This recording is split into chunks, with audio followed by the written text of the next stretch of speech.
Hi BookTube, how are we doing today? It's Angie from Angie Rose Nomad. I hope you are well.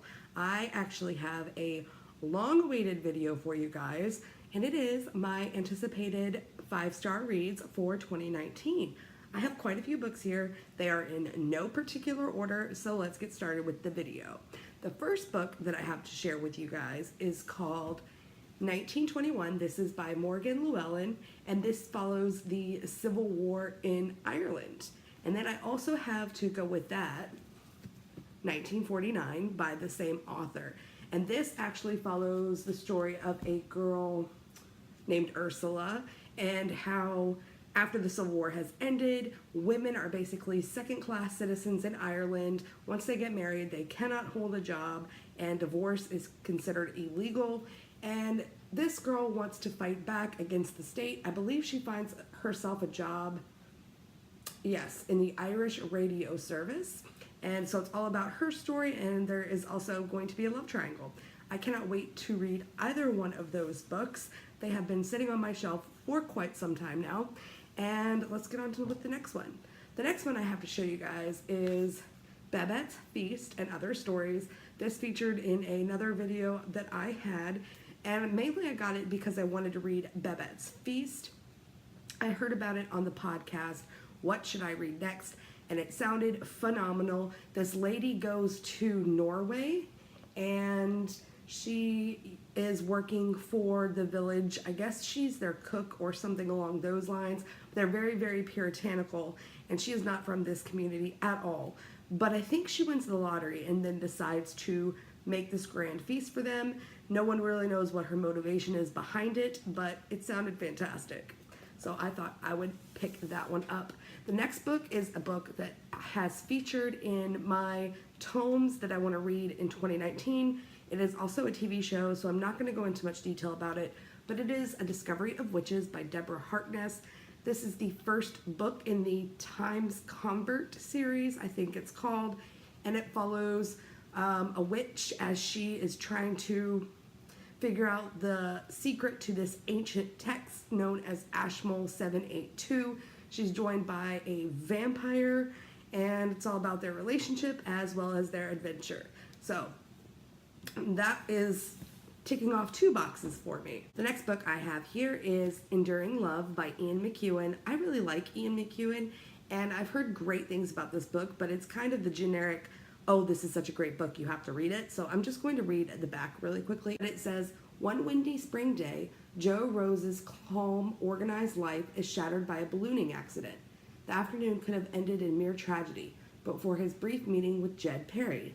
Unknown to Joe, something passes between them, something that gives birth in Perry to an obsession so powerful that it will test to the limits Joe's beloved scientific rationalism, threaten the love of his wife Clarissa, and drive him to the brink of murder and madness.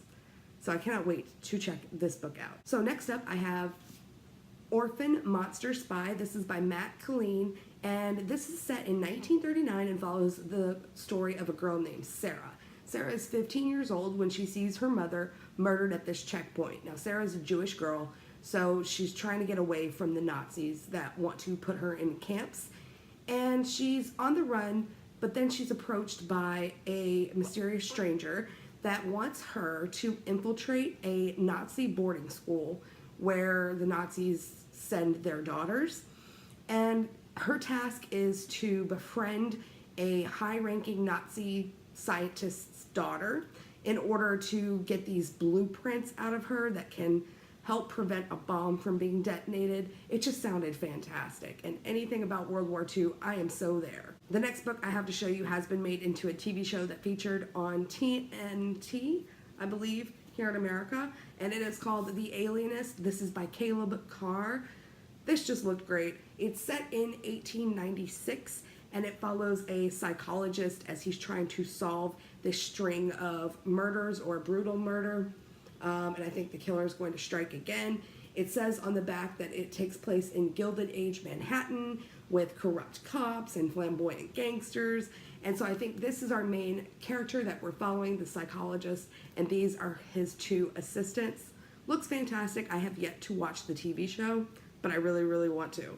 The next one is How It Went Down. This is by Keela Magoon. This follows the story of a community coming to terms with the murder of one of their own. So a 16-year-old African-American male named Tarak Johnson has been shot twice and died by a white man named Jack Franklin. And everyone has a different perspective on what happened. No two stories are alike. They're all just trying to cope with and have a definitive answer, to how everything went down. This was really big a couple of years ago, and I had it, I just never picked it up, so I'm looking forward to this. Then we have another book that I mentioned in my unhaul video because I had 2 copies of it, but it is called Still Life by Louise Penny. This is the first book in the Chief Inspector Armand Gamache series. I am so excited to read this. I love staying on a journey with the same characters, and from what I've heard about this series, that is exactly what you do. You get to know this town, you get to know Armand Gamache, obviously, and just the people involved. So, yep, that's happening. The next book I picked up from one of my library book sales, and it is called The Invisible Bridge by Julie Oringer. And I'm just going to read you the little blurb on the inside because I didn't want to get anything wrong. But it says, Paris, 1937, Andras Levi, a Hungarian Jewish architecture student, arrives from Budapest with a scholarship, a single suitcase, and a mysterious letter he has promised to deliver to C. Morgenstern on the Rue de Savigny. As he falls into a complicated relationship with the letter's recipient, he becomes privy to a secret history that will alter the course of his own life. Meanwhile, as his elder brother takes up medical studies in Modena and their younger brother leaves school for the stage, Europe's unfolding tragedy sends each of their lives into terrifying uncertainty. At the end of Andras' second summer in Paris, all of Europe erupts in a cataclysm of war. Like I said earlier, anything with World War II, count me in. Then we have 40 Autumns. This is by Nina Wilner, and this is a nonfiction book. So this follows the story of a woman named Hannah. And Hannah lived in East Germany for quite some time in her childhood. Now, her father has always had encouraged her, get out and see the world. Don't just stay in this little town. Follow your dreams. And so she decides she's going to do just that, right as the Berlin Wall is being built, separating East Germany from West Germany. And no one really knows what's going on in East Germany. It's very repressive and cut off. So Hannah flees to West Germany, leaving much of her family behind. Now, eventually her journey takes her to America with her army officer husband. And there she has children, but she never forgets about her family. Well, one of her children is a lady named Nina, and Nina is actually the first woman in the United States Armed Forces to conduct an intelligence mission on East Germany. So this is both of their stories, and it just sounded fantastic. Next up, I have The Broken Girls by Simone St. James. This follows 2 storylines. So we're in 1950 in Vermont, and there is this boarding school for mischievous girls, the troublemakers. It's called Idlewild Hall. And 4 girls really bond until one of them goes missing. Now we flash forward to 2014 when a woman named Fiona is trying to investigate her sister's, murder, and her ex-boyfriend has been tried and convicted of murder, but Fiona thinks that something shady is going on. So she decides she's going to look into that, but then she finds out that this mysterious investor has just bought and is planning to restore Idlewild Hall.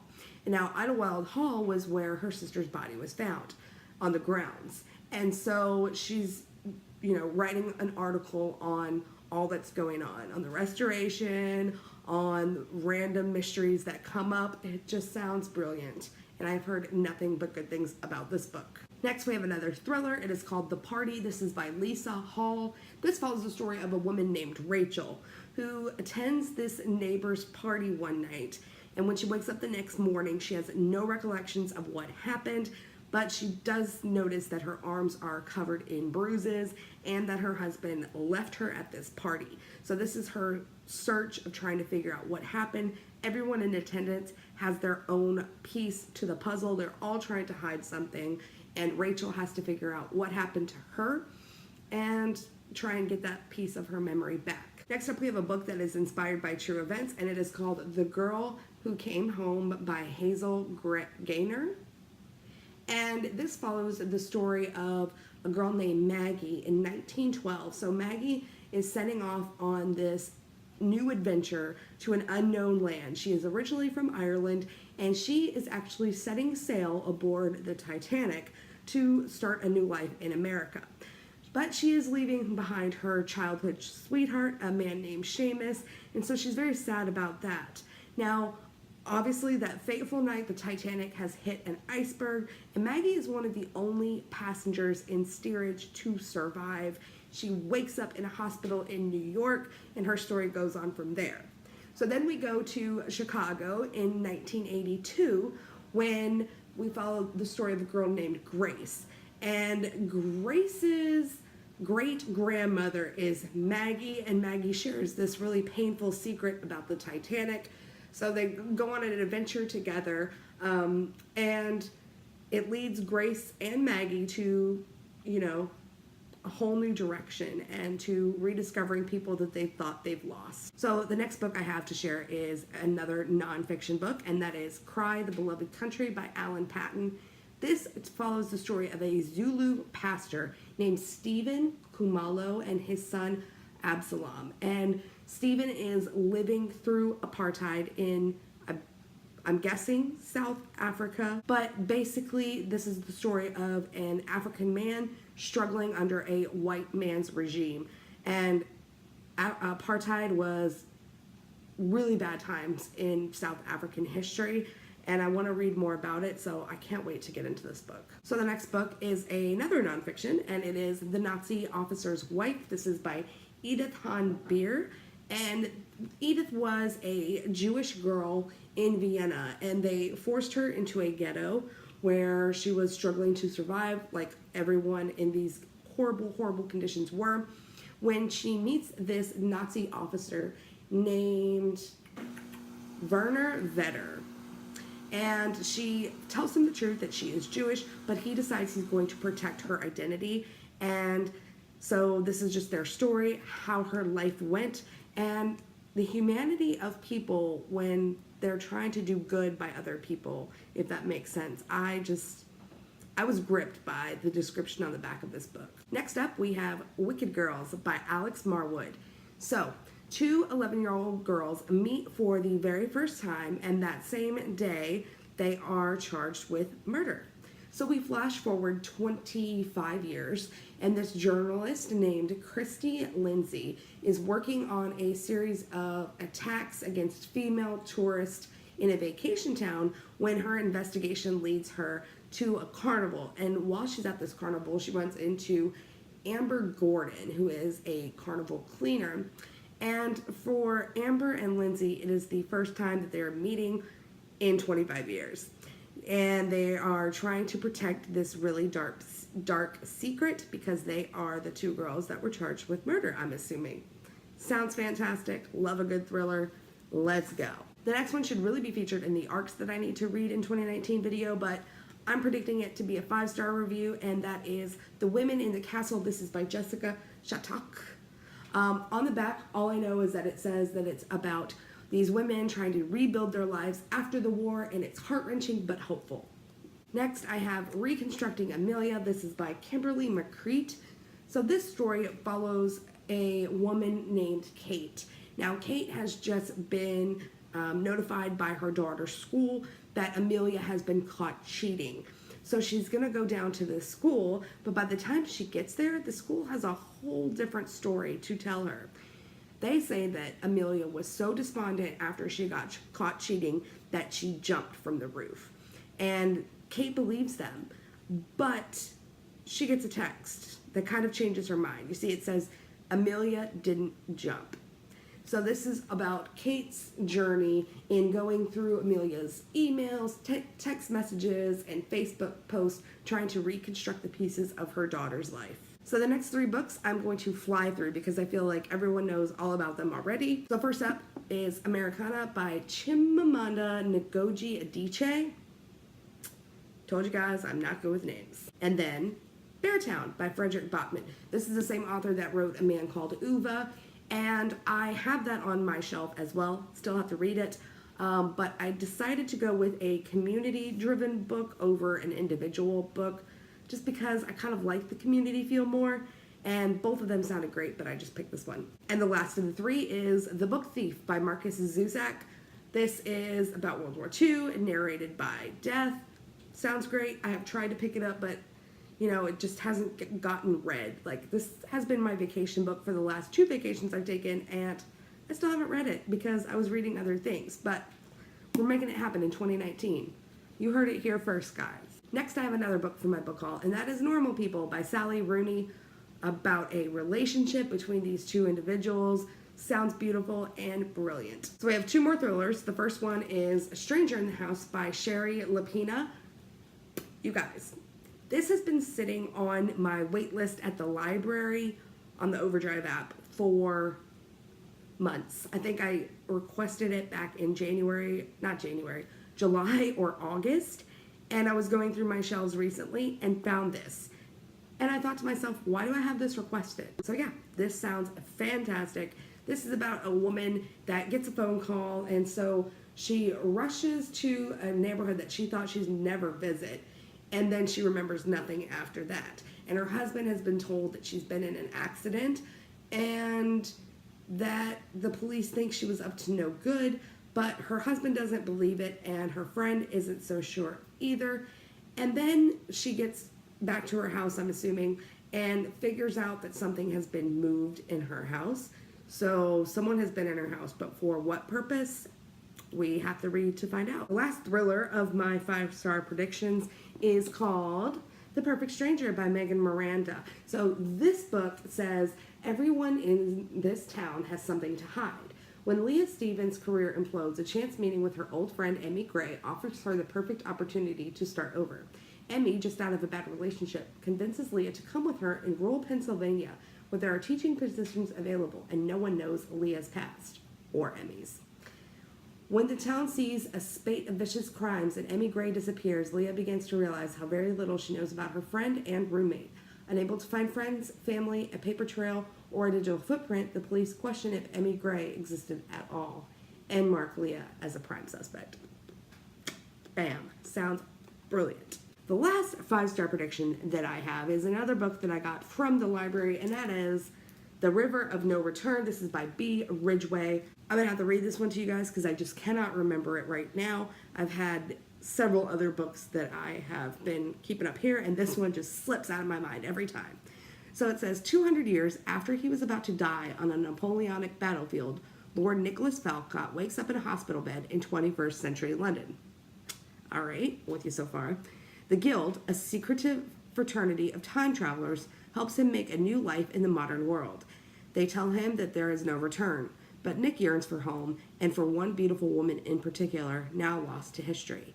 Back in 1815, that very woman, Julia Percy, finds herself the guardian of a family secret inherited from her enigmatic grandfather, how to manipulate time.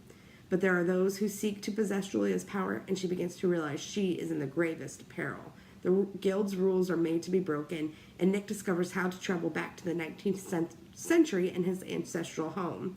Fate and fraying fabric of time draw Nick and Julia together once again. Soon enough, they are caught up in an adventure that puts the future into their hands. Sounds brilliant. I loved the show Timeless about time travel, and I just got done with The Little Shop of Found Things, which features time travel, so I'm definitely in that mood right now. I might have to get to this in February, you guys. So those are my 5-star predictions for 2019. I have 26 books that I think I'm going to love, and I'm going to start pulling 2 or 3 a month to get through them. So that's why I said in a previous video that the TBR is about to be slightly different. But yeah, I cannot wait to get into these books. And if you guys have read any of them, please let me know what you thought down in the comments below. I want to thank you guys so much for watching, and if you like this video, let me know by clicking that thumbs up button and subscribing to become part of the tribe. I will see you in my next video. Bye!